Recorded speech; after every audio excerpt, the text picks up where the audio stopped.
Military nursing services, हर एक female aspirant जो 17 से 24 साल की है, उसका करियर पाथ में इंडियन आर्म फोर्सेस में, अगर वो फिजिक्स केमिस्ट्री बायोलॉजी से 10+2 पास है और इंडियन आर्म फोर्सेस को ज्वाइन करना चाहती है, तो मिलिट्री नर्सिंग सर्विसेज एक सर्विसेज है जो आर्म्ड फोर्सेस की मेडिकल सर्विसेज है। एमएनएस 2026 में कब फॉर्म्स निकलेंगे, कब होगा नोटिफिकेशन आउट, कब एग्जाम्स होंगे, कब स्टेज 2 के लिए बुलाया जाएगा और फाइनल ज्वाइनिंग कब होगी, इन सारे सवालों का आज मैं उत्तर दूंगा। बने रहिएगा त्रिशूल डिफेंस एकेडमी के साथ, वीडियो को अंत तक जरूर देखिएगा। नमस्कार डिफेंस एस्पिरेंट्स, स्वागत है त्रिशूल डिफेंस एकेडमी के यूट्यूब चैनल पे। मिलिट्री नर्सिंग सर्विसेज अपने आप में इंडियन आर्म्ड की directorate general of medical services में आने वाली आर्म्ड फोर्सेस मेडिकल सर्विसेज के तहत एमएनएस अपने आप में इंडियन आर्मी की एक आर्म है। मजेदार बात ये, इस आर्म में सिर्फ अफसर हैं, किसी प्रकार का कोई नर्सिंग असिस्टेंट या कोई जवान या कोई अग्निवीर। तो MNS is the only arm of Indian army जहां पे सिर्फ और सिर्फ अफसर हैं जो हैं नर्सिंग ऑफिसर्स। अब नर्सिंग ऑफिसर्स जो होते हैं एमएनएस में, वो कमीशन्ड ऑफिसर्स होते हैं। जैसे इंडियन आर्मी में कोई और अफसर है, उसको लेफ्टिनेंट की रैंक मिल रही है, कैप्टन की रैंक मिल रही है, मेजर की रैंक मिल रही है, लेफ्टिनेंट कर्नल की रैंक मिल रही है, उसी प्रकार से, बिल्कुल उसी प्रकार से इंडियन आर्मी का रैंकिंग स्ट्रक्चर फॉलो करता है एमएनएस, क्योंकि एमएनएस भी आर्म्ड फोर्सेस मेडिकल सर्विसेज का एक विंग है और एमएनएस अपने आप में कमीशन्ड अफसर का स्ट्रक्चर फॉलो करता है। अब मिलिट्री नर्सिंग सर्विसेज में बेसिकली जो डिग्री ऑफर होती है वो होती है बीएससी नर्सिंग की। होता क्या है, 17 से 24 साल की बच्चियां इस फॉर्म या इस पोजीशन के लिए अप्लाई करती हैं। अप्लाई करने के बाद जब रिक्रूटमेंट प्रोसेस पूरा हो जाता है तो इंडियन आर्मी इन्हें बीएससी की नर्सिंग कराती है। ये बीएससी की नर्सिंग इन टोटल 6 कॉलेजेस से कराती है और ये पूरी cost of education Indian Army bear करती है। इनफैक्ट ये 6 के 6 कॉलेजेस भी इंडियन आर्मी के हैं। तो सबसे पहले हम कॉलेजेस समझ लेते हैं। सबसे उम्दा, सबसे अच्छा, सबसे पुराना कॉलेज है आर्म्ड फोर्सेस मेडिकल कॉलेज, जहां पे कॉलेज ऑफ नर्सिंग में 40 सीटें हैं। फिर कमांड हॉस्पिटल कोलकाता, वहां कॉलेज ऑफ नर्सिंग में 30 सीटें हैं। फिर आईएनएचएस अश्विनी जो कि मुंबई में भारतीय नौसेना का एक अस्पताल है, उसके कॉलेज ऑफ नर्सिंग में 40 सीटें हैं। फिर आरएनआर रिसर्च एंड रेफरल, अपने आप में ये वो अस्पताल है जहां पे प्राइम मिनिस्टर साहब, president of India, governors treatment कराते हैं, वहां कॉलेज ऑफ नर्सिंग में 30 सीटें हैं।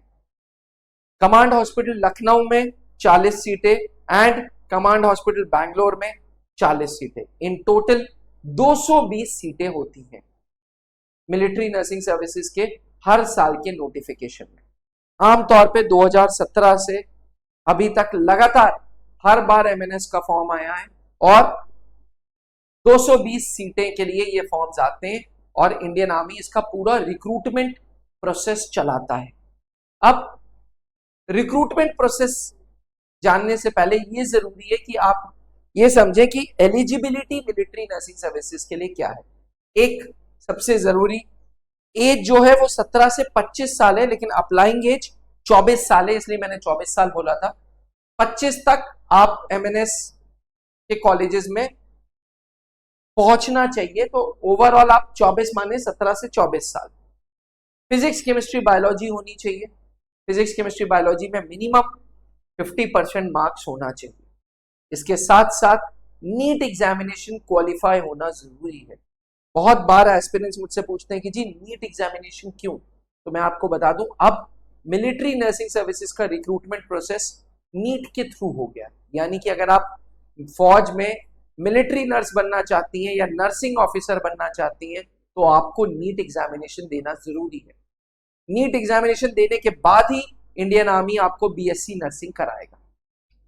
चलिए, नीट एग्जामिनेशन देंगे, आपके फॉर्म्स को शॉर्टलिस्टिंग किया जाएगा। शॉर्टलिस्ट करने के बाद एमएनएस की स्टेज 2 में बुलाया जाएगा, जो कि बेस अस्पताल न्यू दिल्ली में होता है।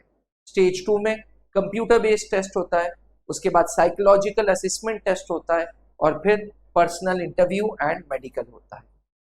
एक बार ये रिक्रूटमेंट आपने पूरा क्लियर कर लिया तो 4 साल की आपकी ट्रेनिंग होगी, और जैसी आपकी ट्रेनिंग खत्म होगी आप इंडियन आर्मी में लेफ्टिनेंट की रैंक पे सर्व करेंगे। जब भी मैं ऐसी कोई वीडियोस बनाता हूं तो पेरेंट्स एक सवाल ये जरूर पूछते हैं कि साहब हाइट कितनी चाहिए। आमतौर पे बाकी जितनी फीमेल एंट्रीज हैं इंडियन आर्म फोर्सेस में वो 152 सेंटीमीटर मांगती हैं, 152 सेंटीमीटर। उसी प्रकार से एमएनएस भी 152 सेंटीमीटर हाइट मांगता है। 2 सेंटीमीटर और 4 सेंटीमीटर का रिलैक्सेशन है। 4 सेंटीमीटर का रिलैक्सेशन जनरली जो नॉर्थ ईस्ट की लड़कियां हो गई, जनरली जो लद्दाख रीजन की लड़कियां हो गई, उनके लिए होता है। गोरखास के लिए 147 सेंटीमीटर होता है। अब कई बार लोग मुझसे पूछते हैं कि सर ये परमानेंट नौकरी है कि टेम्पररी नौकरी है। पहली बात तो फौज में अफसर अफसर होता है, ये नहीं होता कि तुम यार नर्सिंग अफसर हो, तुम सीडीएस वाले अफसर हो, तुम एनडीए वाले अफसर हो। नहीं भाई, every officer is treated with utmost dignity, respect and अफसर वाला औहदा उनको मिलता है भैया। तो ये बिल्कुल मत सोचिएगा कि ऑफिसर एमएनएस वाला अलग है और सीडीएस वाला अलग है। हाँ, ये बात बिल्कुल तय है कि मिलिट्री नर्सिंग सर्विसेज में जो जॉब है वो शॉर्ट सर्विस कमीशन की है। शॉर्ट सर्विस कमीशन मतलब जिस दिन आपने ट्रेनिंग कंप्लीट कर ली उस दिन से 10 साल तक का टेन्योर है। आप चाहें तो 4 साल का और एक्सटेंशन ले सकते हैं, 14 साल, पर 14 साल के बाद आपको फौज को नमस्कार और जय हिंद करना पड़ेगा।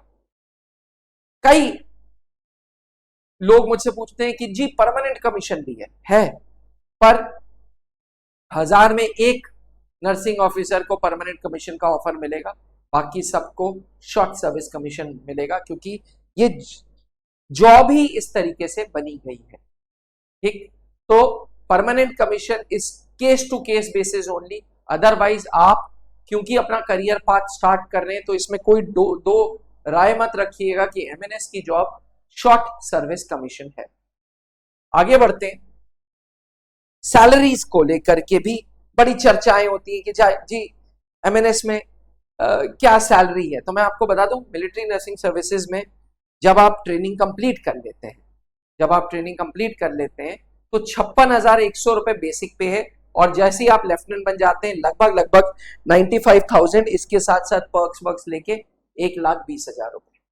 वहीं कैप्टन बन जाएंगे तो 1.5 लाख रुपए सैलरी हो जाएगी। मेजर बन जाएंगे तो 1,50 से 1,75 सैलरी हो जाएगी, और लेफ्टिनेंट कर्नल बन जाएंगे तो 2,20,000 के करीब सैलरी बनेगी। आमतौर पे मिलिट्री नर्सिंग सर्विसेज का जो करियर पाथ है वो बीएससी नर्सिंग के बाद लेफ्टिनेंट कर्नल पे आके खत्म हो जाता है। ऐसा नहीं है कि और नहीं बनते, मैंने देखा है मेजर जनरल रैंक पे भी देखा है, मैंने ब्रिगेडियर रैंक पे भी देखा है, लेकिन आमतौर पे मेजॉरिटी जो है वो लेफ्टिनेंट कर्नल रैंक तक ही जाते हैं। कुछ लोग बेसिक ये भी अफवाहें उड़ाते हैं कि जी मिलिट्री नर्सिंग को ना मिलिट्री सर्विस पे नहीं मिलती, पर्क्स नहीं मिलते, बेनिफिट्स नहीं मिलते, कैंटीन नहीं मिलती। भैया ऐसा कुछ नहीं है, प्लीज समझो। जैसे ही आप बीएससी नर्सिंग करके आओगे आप इंडियन आर्मी की तरफ से एक डेकोरेटेड ऑफिसर की रैंक पहन रहे हो।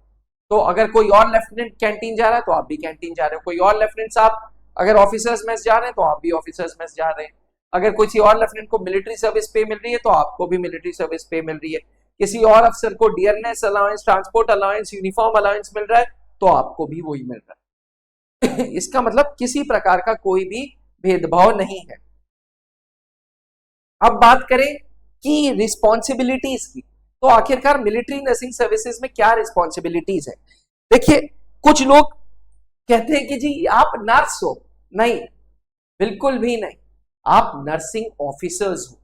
नर्सिंग ऑफिसर्स का जो रोल होता है वो पहला होता है क्रिटिकल केयर, क्लिनिकल केयर करना। जितने मरीज हैं, मरीज अफसर हो सकता है, मरीज जवान हो सकता है, उसकी फैमिली हो सकती है, आप उनको प्रॉपर केयर करते हो। डॉक्टर्स ट्रीटमेंट देखेंगे और आप सेकेंड लाइन ऑफ ट्रीटमेंट देखेंगे। आपका रोल अच्छा खासा है भाई। ठीक, नेक्स्ट, आप फील्ड एरियाज में आप कुछ लोग मुझसे ये भी पूछते हैं कि क्या जी मिलिट्री नर्सिंग सर्विसेज में हमें अपनी बेटी को भेजना है, बॉर्डर एरिया में पोस्टिंग होगी? नहीं, बॉर्डर एरिया के से सबसे पास जो फील्ड हॉस्पिटल होगा, जो बेस हॉस्पिटल होगा, जो कमांड हॉस्पिटल होगा, वहां पे आपको जॉब करनी होगी। आप ऐसा नहीं है कि भारत पाकिस्तान के बीच में गोलियां चल रही हैं और आप बीचों बीच बैठ के ट्रीटमेंट दे रहे हैं, ऐसा बिल्कुल नहीं हो, क्योंकि आपकी जान अट मोस्ट इंपॉर्टेंट है, क्योंकि आप हो इसकी वजह से बाकी मरीज। इसको टेक्निकली समझना, you are nursing officer, you are soon going to become a nursing officer, इसलिए आपकी जान ज्यादा जरूरी है फौज के लिए। इसलिए फौज कोई भी ऐसा हॉस्पिटल बॉर्डर पे नहीं बनाता, हाँ बॉर्डर से दूर बनाएगा, आप सेफ एरियाज में रहोगे, उन्हें फील्ड हॉस्पिटल्स बोला जाता है। आमतौर पे सिविल में भी कॉर्पोरेट हाउसेज में जहां जहां फीमेल्स लीड करती हैं वो कॉर्पोरेट हाउसेज बहुत अच्छे चलते हैं। इंदिरा नूई हो गया, जो पेप्सी कंपनी थी, कितनी अच्छी कितनी बड़ी कंपनी हुई। तो एडमिनिस्ट्रेशन का काम भी नर्सिंग ऑफिसर्स को मिलता है। साथ साथ अपॉर्चुनिटी फौज देती है कि यूएन पीस कीपिंग मिशंस में जाओ, कहीं किसी देश में अर्थक्वेक हो गया है तो आप जाओ, लोगों की मदद करो, यानी कि ग्लोबल मिशंस पे भी आप पार्टिसिपेट करते हो। डेली लाइफस्टाइल में एक्सरसाइजेस हैं, लाइफस्टाइल में ट्रीटमेंट है, लाइफस्टाइल में एंटरटेनमेंट है।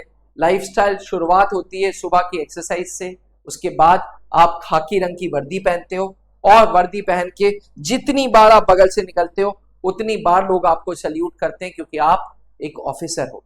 तो याद रखना, इसीलिए मैंने ये पॉइंट मेंशन किया है कि आप डेली रूटीन में जब फिजिकल ट्रेनिंग कंप्लीट करके यूनिफॉर्म पहन के निकलते हो ना, तो सब लोग आपको सल्यूट मारते हैं और आपको सेम सोशल स्टैंडिंग मिलती है as of any other army officers.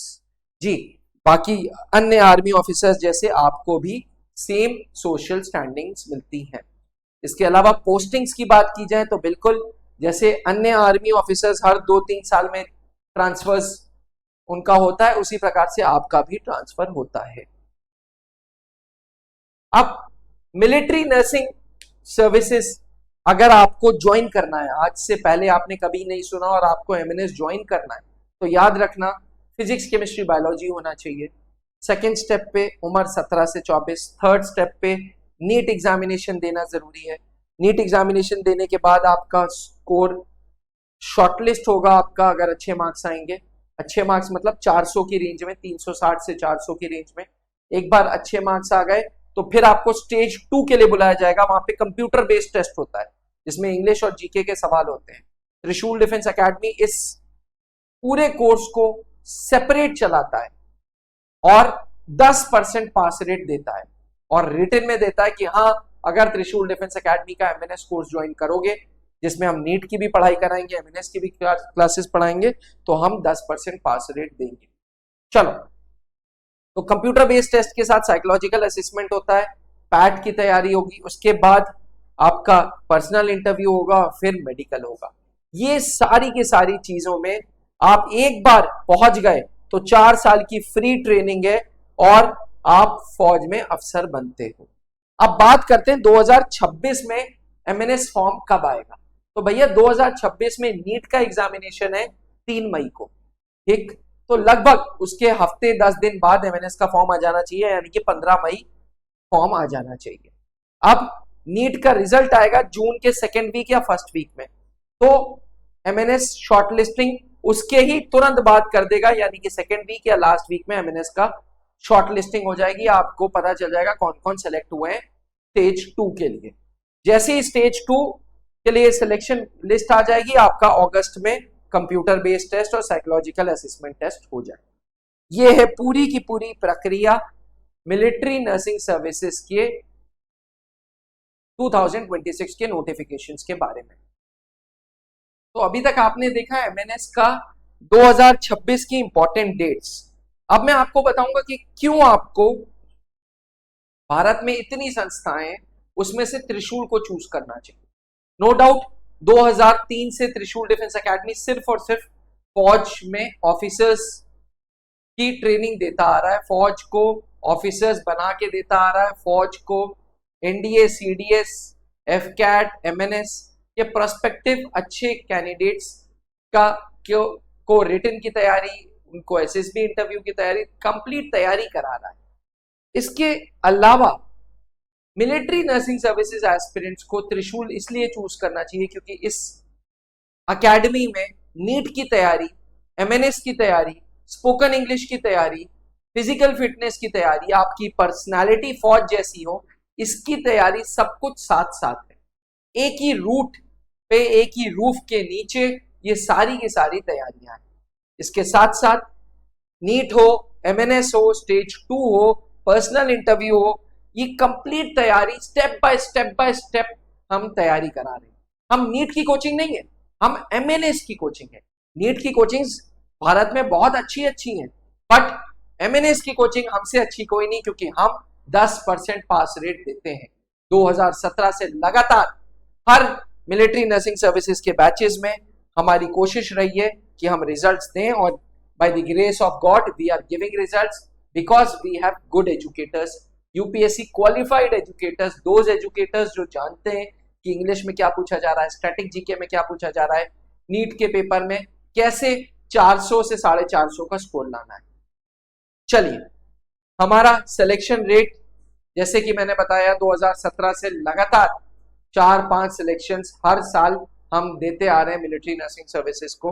हम लोग spoken English and personality development पे बहुत ध्यान देते हैं। त्रिशूल डिफेंस एकेडमी के जो रूट्स हैं वो बहुत स्ट्रांग है। एकेडमी की स्थापना late wing commander Anoop Mehrotra ji ने 2003 में की थी, जब दुनिया को बहुत कम एनडीए के बारे में पता था, सीडीएस के बारे में पता था, एमएनएस के बारे में पता था, बहुत कम अवेयरनेस थी। आज 2021 में सर के अनटाइमली डिमाइस के बाद त्रिशूल डिफेंस एकेडमी की हर एक ब्रांच एक एसएसआर के द्वारा मेंटर हो रही है। जैसे सबसे पुरानी Prayagraj branch colonel Pankaj sir इसको मेंटर कर रहे हैं। खुद हर बैच में हम आपको सिलेक्शंस प्रूव करके देते हैं कि ये देखो हमारे सिलेक्शंस है, चाहे 2025 हो चाहे 2024 हो, हर बैच में त्रिशूल डिफेंस एकेडमी ने मिलिट्री नर्सिंग सर्विसेज को सिलेक्शंस दी हैं। त्रिशूल अब रेजिडेंशियल फैसिलिटीज देता है, प्रयागराज ब्रांच में हॉस्टल अटैच्ड है और बैच साइज 10 बच्चों का है। हम नीट प्लस एमएनएस के सिर्फ 10 बच्चे उठाते हैं ऑल इंडिया, और 10 में से वी मेक श्योर कि हम 3 से 4 बच्चे मिलिट्री नर्सिंग सर्विसेज को दे ही दे। इसके अलावा अगर आप किसी भी वजह से हमारे बैच को ज्वाइन नहीं कर पाते तो आपको मौका मिलता है ऑनलाइन स्टेज 2 के लिए एमएनएस की तैयारी करना। जी हाँ, फिर हम ऑनलाइन नीट की तैयारी नहीं कराते, हम ऑनलाइन सिर्फ स्टेज 2 की तैयारी कराते हैं, जहां पे हम मिलिट्री नर्सिंग सर्विसेज के computer based test, psychological assessment test and colonel Pankaj Mehrotra sir के नेतृत्व में हम पर्सनल इंटरव्यू की तैयारी कराते हैं। ये तैयारी त्रिशूल के ऐप के द्वारा होती है, जो गूगल प्ले स्टोर पे एंड एप्पल आईओएस पे है। 75,000 का हमारा परिवार हो गया, 75,000 स्टूडेंट्स का परिवार हो गया है अपने आप में। त्रिशूल डिफेंस एकेडमी के ऑनलाइन पोर्टल में कोशिश रहती है कि ऑफलाइन जैसी सुविधा दे सकें, लेकिन याद रखिएगा अगर नीट प्लस एमएनएस चाहिए तो आपको ऑफलाइन आना होगा, और ओनली एमएनएस की स्टेज 2 करना है तो ऑनलाइन आना होगा। अधिक जानकारी के लिए पीछे लिखे हुए हेल्पलाइन नंबर पर संपर्क करें। जय हिंद। अब डिफेंस एग्जाम क्रैक करना हुआ और भी आसान, त्रिशूल डिफेंस एकेडमी लेकर आए हैं बिल्कुल ही एडवांस लर्निंग ऐप। तो आज ही ज्वाइन करें और स्टार्ट करें अपनी ऑनलाइन क्लासेस।